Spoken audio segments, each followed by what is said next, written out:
Bayangkan ini, dua mahasiswa Stanford, Larry Page dan Sergey Brin, pada tahun 1998 duduk di sebuah garasi dengan mimpi besar, membangun mesin pencari yang bisa menyaingi Yahoo dan Alta Vista.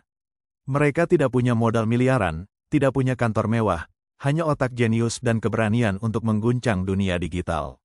Tapi siapa sangka, dari garasi sederhana itu, lahir sebuah kekuatan yang hari ini bukan cuma tahu apa yang kamu cari, tapi bahkan tahu apa yang akan kamu cari sebelum kamu mengetikkan satu huruf pun. Selamat datang di cerita tentang Google.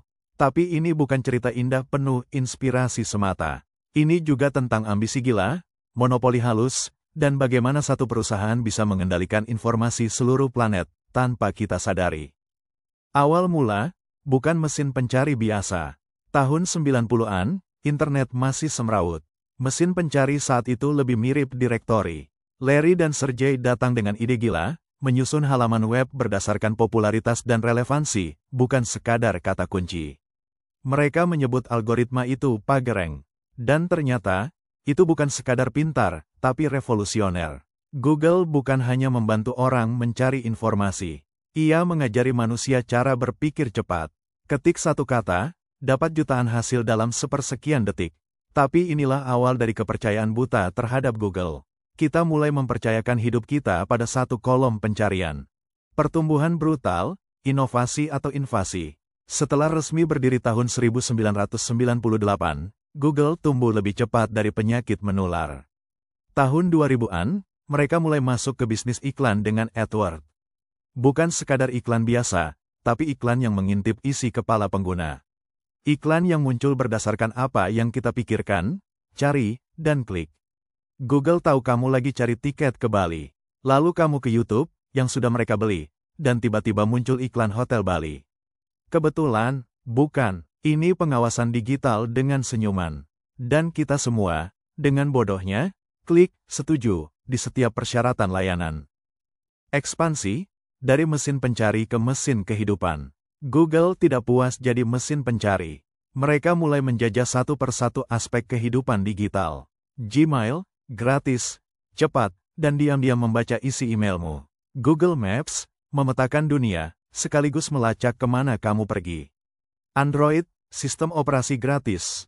Iya, tapi harga sebenarnya adalah data hidupmu. Chrome, bukan cuma browser, tapi alat pemantau setiap klik, login, dan situs yang kamu buka. Semua ini dibungkus dengan kemasan gratis. Padahal sebenarnya, kitalah produk yang dijual. Raksasa iklan berkedok teknologi. Saat ini, 80% pendapatan Google datang dari iklan. Jadi jangan salah, Google bukan perusahaan teknologi. Google adalah perusahaan iklan terbesar di dunia. Tapi iklan mereka tidak sekadar spanduk digital, ini iklan yang dibentuk dari psikologi dan algoritma yang tahu isi otakmu. Setiap klik kita, setiap video yang kita tonton, setiap lokasi yang kita datangi, semua jadi bahan bakar mesin iklan Google.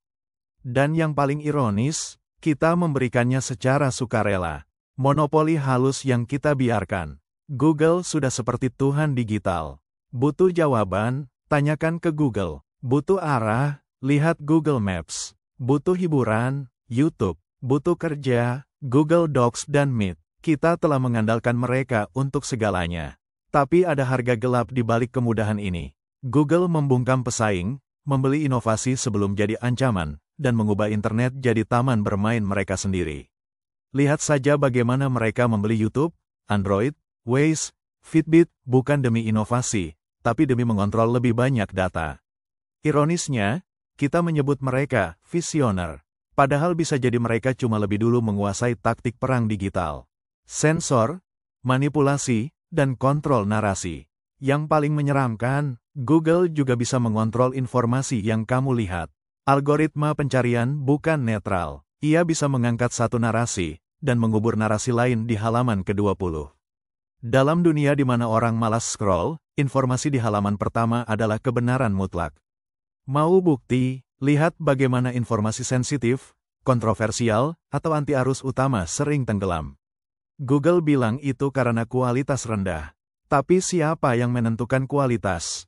Algoritma mereka. Dan algoritma itu rahasia. Dengan kata lain, Google bisa mengontrol apa yang kamu tahu, kapan kamu tahu, dan bahkan bagaimana kamu harus merasa terhadapnya. Ini bukan perusahaan teknologi, ini mesin propaganda era modern. Sukses atau ketergantungan massal, Google dianggap salah satu perusahaan paling sukses di dunia. Nilai pasar triliunan dolar. Tapi apakah itu karena mereka benar-benar membawa perubahan baik? Atau karena kita sudah tidak bisa hidup tanpa mereka?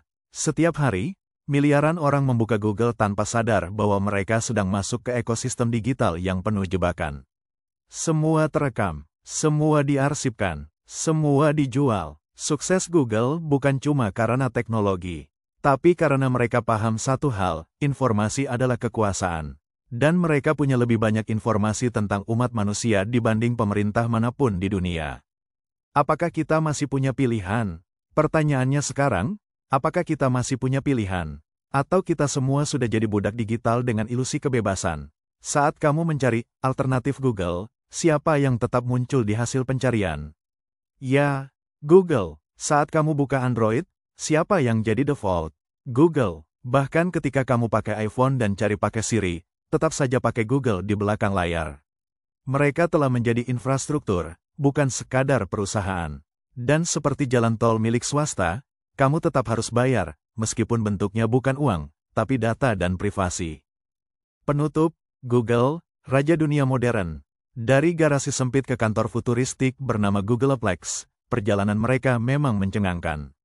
Tapi juga menakutkan, karena sukses Google bukan hanya soal teknologi, tapi juga soal bagaimana manusia bisa dimanipulasi dengan kenyamanan.